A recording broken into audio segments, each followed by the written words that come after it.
What's up, everybody? We made it back from Dig or Die. Vicky's got the Christmas tree up. She's got the stockings hung up there on the steps, and we actually got home fairly decent hour last night. Had a great time at Dig or Die. We did a little bullshitting on the way home, and I recorded some of it, and I'll show you that right now. All right, so we're on our way home from Dig or Die. We are right now in Virginia. Let me show you guys out the window. Now it's going to record. So I had this beautiful scenery there for about 5 minutes that my phone refused to record. So now you guys are just going to get to look at the ass end of an Abilene semi and a piece of shit Toyota with his turn signal on, I guess. You can't see shit now. Show them me, I'm pretty. God, what a mess.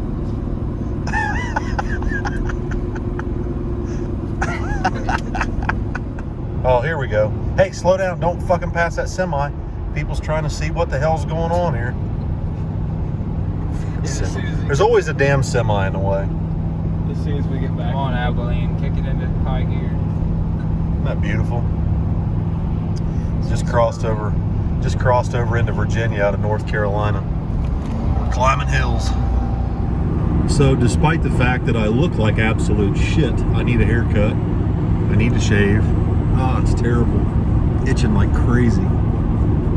I feel pretty decent. We're not frozen like we were on the way down, at least not yet.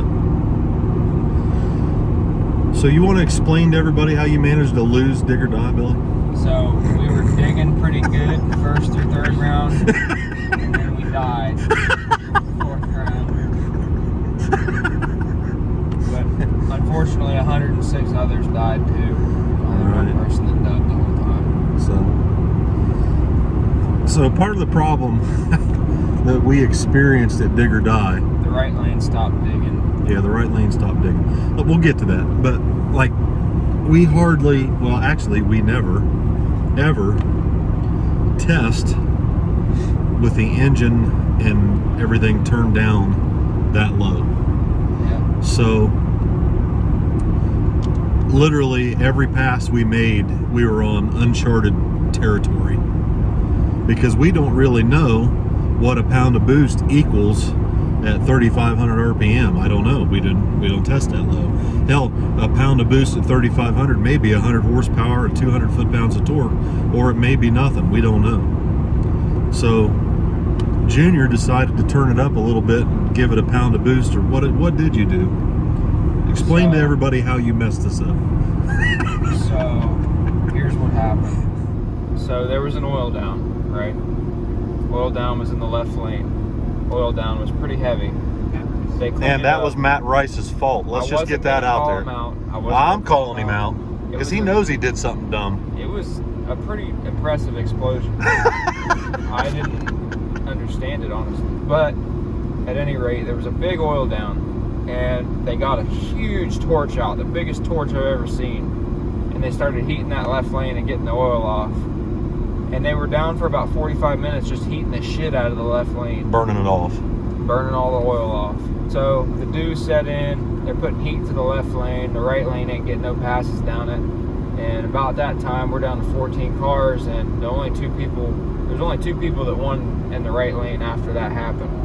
And from what I could tell, you guys will get to watch the video back yourselves, but I feel like the right lane went away because it lost all the heat, and the moisture that was getting burned off in the left lane was still there in the right lane. Because CJ was pretty shocked too, because he turned his car down, put weight back in it, was leaving on less than he did first round, and it did not go at all. It went nowhere. And he didn't even have white smoke off the tires. It was weird. His car doesn't do that. Never. So, like he would have gone on the bumper in the left-hand lane first round if he didn't cut gas and pedal. Yeah. And he went back to his first round tune-up and pulled a little bit more power out of it and blew the tires clean off. Yeah. So what happened was my buddy John, Turbo John, came up to me and he started showing me his draggy from when he got beat by the guy I was about to run this round. And I see that I had to tone my shit up a little bit. So thanks, Turbo John. Because I was going A to B, you know. I felt like I didn't have to turn it up. I had no wheel speed whatsoever. I had the scramble that I hadn't used yet all night. I felt like I was pretty decent. But he raced Richie Stein, went faster than I did, and got beat by half a car. So I'm like, all right, you know, maybe we should turn it up a little bit on the hit. Maybe we should bring boost in earlier. Maybe we should put 30 pounds to it at the finish line because it feels like it's stuck really good. And for the record, you didn't run any of this past the old man. I found out about it after the fact as I'm standing there grabbing my freaking hat watching you smoke the tires all the way down the right lane. It would have held the left lane. I was aggravated with you. It would have held the left lane. I was highly aggravated with you. What I need is somebody up around the starting line watching all these cars go down and telling me in real time, hey, everybody ahead of you for 10 pairs just spun the tires in the right lane on the hit and they're leaving soft.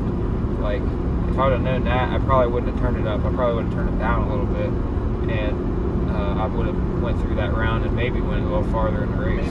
Maybe I'll start calling you. Since I video every race, I can kind of pay attention. Maybe if you had a radio on you and you're able to see, you know, I know you're seeing through a camera all the time, so I don't know how well you're able to actually watch, but if you could tell me, that would be freaking amazing because that would really help. We made it down to 14 cars out of 107. They're likely not junk. You know, they've made 3 or 4 passes that day. They've had a baseline tune-up. They're starting to chip away at it, and when they start blowing the tires off one after the other, that's when you know something has changed.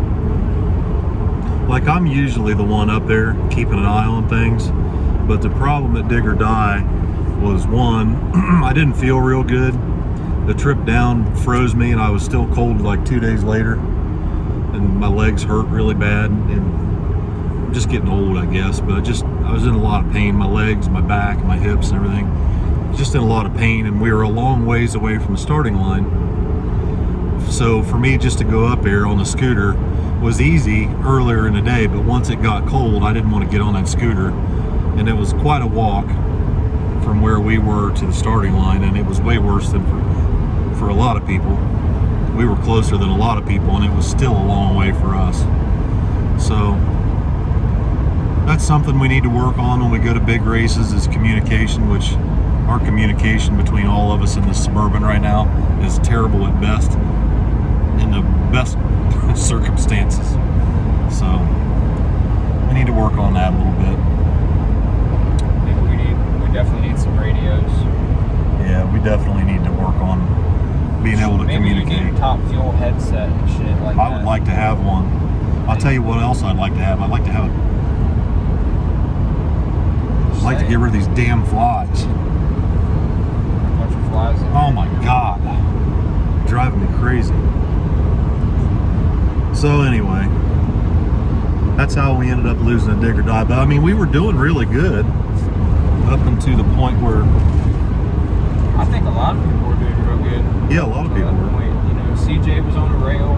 CJ was on a rail. Becky was doing good. Patches was on a rail. Patches looked really good all night. And, you know, it happens. Oh, and Turtle Man. Oh, the turtle was flying. The turtle was flying. That little blazer. They were doing really good. King Turtle. Yeah, he was flying. He was doing a good job. But the guy that won it, he really deserved it, though, man. He was. Yeah. So I mean, if there was any, we had, I think everybody had a good time. Maybe I was a little bit miserable because I got so cold and I was aggravated and I was in a lot of pain. So I enjoyed the race. Don't get me wrong, but I was just in a lot of pain. Everybody was super nice. But everybody was super nice to us down there. We got to meet a lot of really good people. A lot of people came to see us and, you know, been waiting to see us in person, and we really appreciate that, man. I'm not used to that.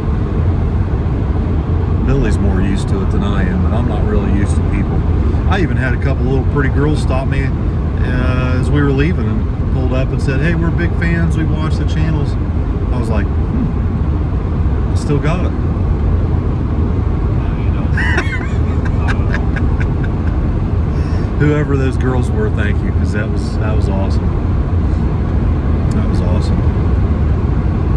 So what else happened? We got to hang out with Tyler and Lance and Rooney. Guys are riot. Rooney's a riot, man. The Grand Poobahs of New York. We got to hang out with the Grand Poobahs. The Grand Poobahs of New York. Oh my God! Tell them the story. Should we? I don't know if we should do this. There's some stories we really just shouldn't tell. Just keep it to ourselves. But old Tyler took Lance To his first strip club. to his first strip club. He didn't know what to do with his life. Lance is like a really good fucking straight-laced kid, right? And Tyler, I guess whatever hotel they were at, there was a strip club like a block away. So they ended up in a strip club, and for some reason, Tyler Desantis had these freaking werewolf Werewolf. shoes on. He from his ankles down. We're gonna have to have him send a picture. Yeah, from his ankles down, he looked like that blue monster on Monsters, like Sully. Yeah. He had like Sully feet on. And he's standing there on the starting line last night. It was me and Billy and Tommy and Tyler and Lance and Rooney, and we're all standing there. And Tyler's telling me about this. He's like, look at this. And he had these freaking werewolf feet on, and he had one of his toes up the girl's butt. Stripper's butt. Lance was just shaking. Lance is like, I didn't even know what to do with my hands. So, oh man, we had a great time. I got to see Turbo John, talk to him for a couple seconds. He's a great guy. Who else did we see Maybe down we there? should not tell this because Lance might get in trouble with his girlfriend. No, I think Lance. No, I don't. Nah, he'll be all right. They know Lance is a good kid. We'll clear it with Lance first. Oh, so who else did we see down there that we don't usually get to see? Got to see our Delaware people. Oh yeah, Binkley and Matt and Poppy. Poppy was there with his boy. Poppy's son. Yeah, that Unfortunately, little Toyota pickup truck's badass. I love that thing. What's his face? Dave Pearson wasn't there. But Yeah, where the hell was Dave? I missed him. I guess he's like getting out of racing a little bit. Really? Yeah. That's sad because I love Dave. I think he's just racing a street car. That's all right. But we saw a bunch of people. We had a great time. I think they run the program pretty Yeah, it's decent. awesome. Houston Payton did a really good job. That was his first time out with that. What is that thing? A Fairmont? Yeah. Fairmont. Four-door Fairmont. LS power, turbo. It did really good. Oh, man, we just had a great time. We had a great time. Who's that? Danny Ray. Where's he from? Mississippi? David Ray. David Ray. Dude, that guy is hilarious. Smurfs. Yeah, the guy that runs around with the Smurf. We got to see the guys run the Smurf Mustang. So anyway, we had a great time down there. Glad to be home for a few days anyway.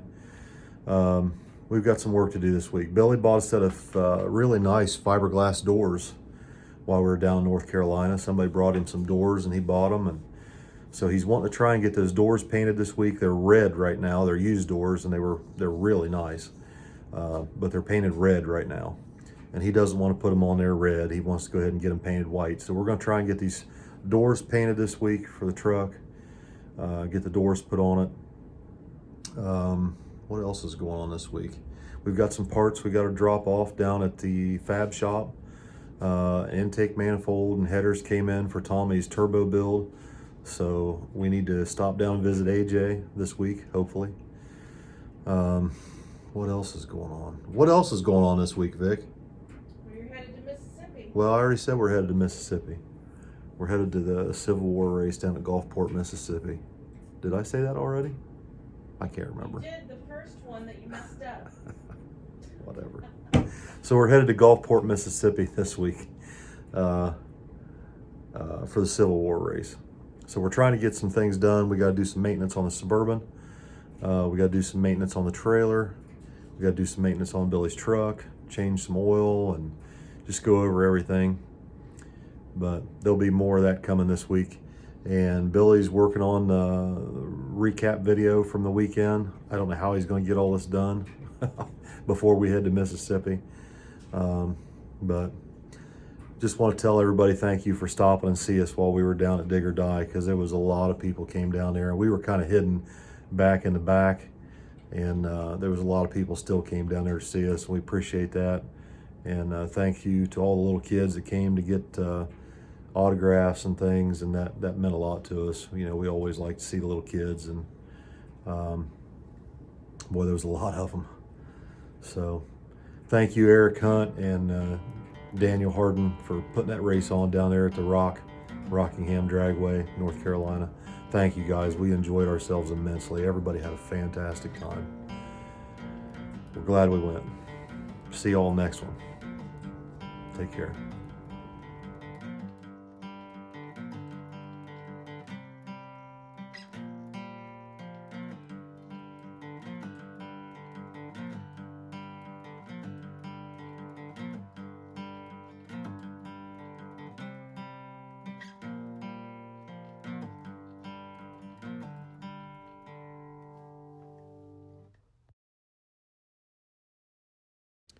Don't forget to log in this week to srcphotos.com to check out all the event photos that are available this holiday season as posters. Merry Christmas, everyone.